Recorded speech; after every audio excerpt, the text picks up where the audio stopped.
அதான் எழிலன் அவர்கள் ரொம்ப சூப்பராக சில விஷயங்களை சொல்லியிருந்தார். திமுக மேடையிலே அதை சொல்லியிருந்தார் என்பது குறிப்பிடத்தக்கது.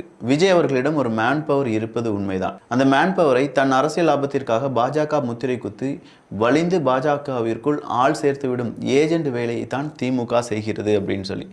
ஏன்னா விஜய் அவர்களை பற்றி பேசினாலே அவனை தற்கொரின்னு சொல்கிறது, நீ தற்கொரி கூட்டம் தான்றா அப்படின்னு சொல்கிறது.